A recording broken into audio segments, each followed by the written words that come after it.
भगवान के चरण पड़े गोकुल में, सब देवता उतर आए।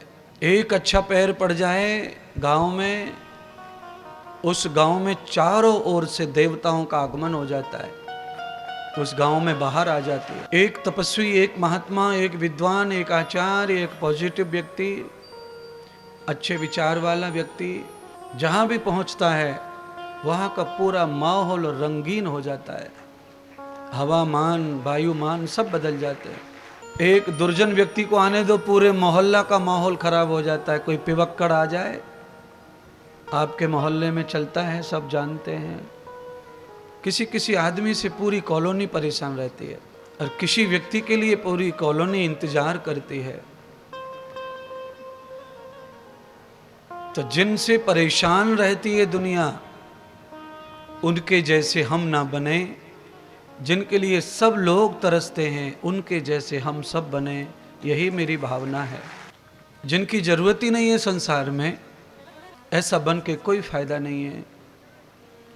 हमारी हर जगह जरूरत हो, हमारे बगैर सब कुछ सूना लगे समाज में, ऐसा जीवन धन्य जीवन होता है। और आप सभी ऐसे बन सकते हैं। अच्छाई के अंदर वो गुण होता है कि सारी दुनिया उसे चाहती है। दुर्जन भी चाहते हैं, दुष्ट भी अच्छे को ही चाहते हैं, ये ध्यान रखना। भलो भलाई पे लई लई नीचाई नीच। नीच आदमी वैसे तो अच्छाई को भी नीचा ही करता है, पर भले को वो भी मानता है। तो हम सबको चाहिए कि हम भले बने।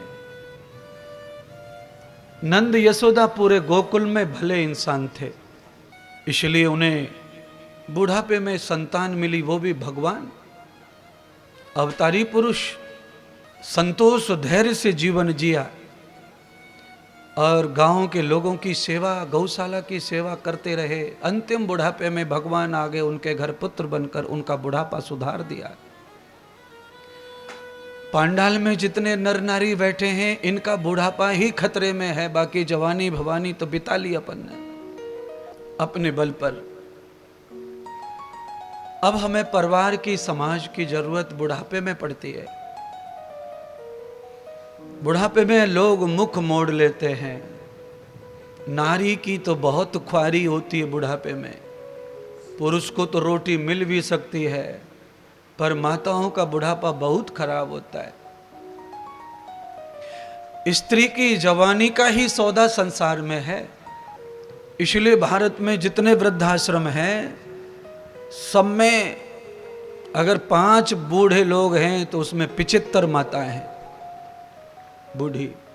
वैसे कहते हैं भारत की जनसंख्या में स्त्रियों की गिनती कम है, पर वृद्धाश्रमों में गिनती ज्यादा है, कथा में गिनती ज्यादा है, मंदिरों में ज्यादा है, सब जगह महिलाएं ज्यादा हैं, पर खाली जनगणना में कम है। अब समझ में नहीं आता कि जनगणना में कम है और वैसे दिखने में ज्यादा है महिलाएं।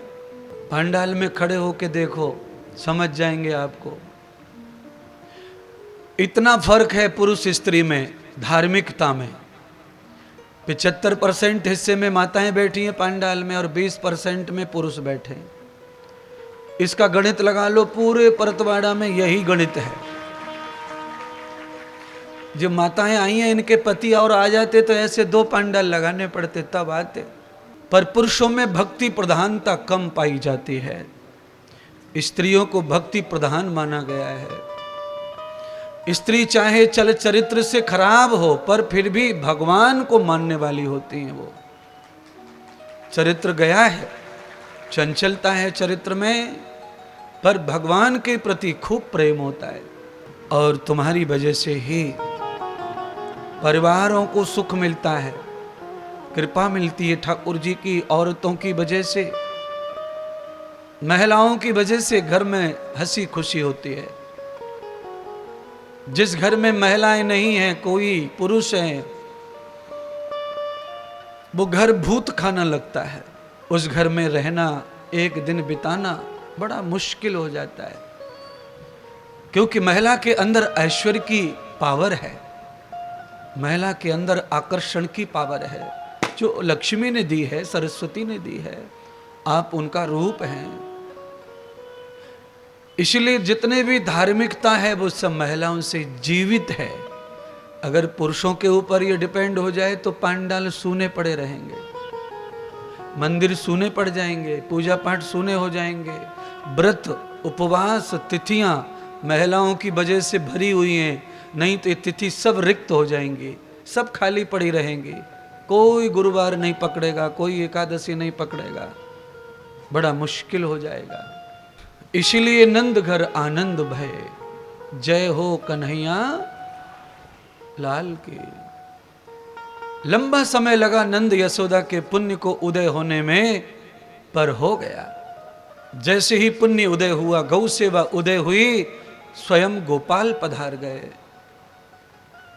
ये कथा पुण्य देने के लिए तो है, पर ये कथा हम पति पत्नी को नंद यशोदा बनाने के लिए कही जा रही है।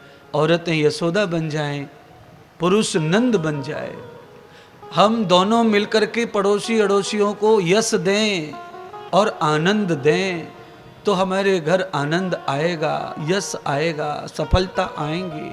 तो नंद के घर आया, क्योंकि नंद पूरे ग्वालियों को, सारे गोकुल के वासियों को आनंद देते थे। यशोदा मैया सारी महिलाओं को यश सुहाग देती थी। यशोदा के घर रोज आती थी गोपियां, रोज दान लेके जाती, सौभाग्य का टीका लगा के जाती। कहते हैं कि जो धार्मिक महिला होती है उसके हाथ से किसी महिला को टीका लग जाए तो वो विधवा नहीं होती, सुहाग उसका बना रहता है। धार्मिक महिला के अंदर इतनी ताकत आ जाती है। गौ सेवा करने वाली कोई महिला हो और वो किसी को हाथ रख दे तो उसके बाल गोपाल सब धन्य हो जाएंगे, इतनी गौ सेवा की महिमा होती है। तो फिर क्या बिगड़ता है भाई हमारा गौ सेवा करने में, है? हम अपने बच्चों की सेवा अच्छे से कर पा रहे हैं, रास्ते रिश्तेदारों की कर पा रहे हैं, तो एक हिंदू एक गाय न होकर एक परिवार एक गाय हो जाए तो भी कोई बात नहीं है। अगर हम 5 लोग हैं, 5 के बीच एक गाय, क्या बिगड़ेगा तुम्हारा? घर के आगे पीछे कहीं न कहीं थोड़ी बहुत जगह है, वहीं अटक जाती है गाय, थोड़े से इशारे से रुकी रहती है। गाय कभी माथा पच्ची नहीं करती खुट्टा से, सरल स्वभाव से बंधी रहती है, स्वभाव से। और बाद में तो गाय को बांधने की जरूरत भी नहीं पड़ती है। एक बार वो जगह और मालिक को पहचान ले, फिर वो चाहे जहां घूमने जाए, शाम को शिक्षित व्यक्ति की तरह अपने घर आ जाती है। इतनी बुद्धि गाय के अंदर होती है, इतनी सोच समझ गाय में होती है। और हम लोग तो पढ़े लिखे होके भी घर नहीं आ पाते, भटक जाते हैं, रात को 2 बजे आते हैं, घर भूल जाते हैं, पी के पड़े रहते हैं कहीं भी। बोलो, नौकरी करते हैं, पढ़े लिखे हैं और घर भूल गए, क्यों? नाली में पड़े पूरे मोहल्ले में, अगले वाले में।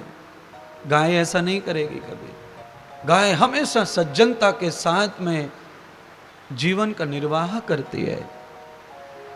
गाय हमको धन्य करती है, गाय हमको शक्ति देती है, गाय हमको स्वास्थ्य देती है, गाय हमें बल प्रदान करती है, आयु प्रदान करती है गाय। जितने गौचर हैं, आपके परतवाड़ा में भी कोई गौचर होंगे जिन्हें आप काठियावाड़ी कहते हैं, वो चौड़े में रहते, उनके पास में ऐसे घर नहीं है तुम्हारे जैसे। पर क्या मजाल कि उनके पास टाइफाइड आ जाए, मलेरिया आ जाए, उनके पास नजदीक तक नहीं आता वो, उनको सर्दी जुकाम नजदीक नहीं आता। कोरोना में इतनी जनता मर गई, पर ये चौड़े में पड़े ग्वारिया नहीं मरे।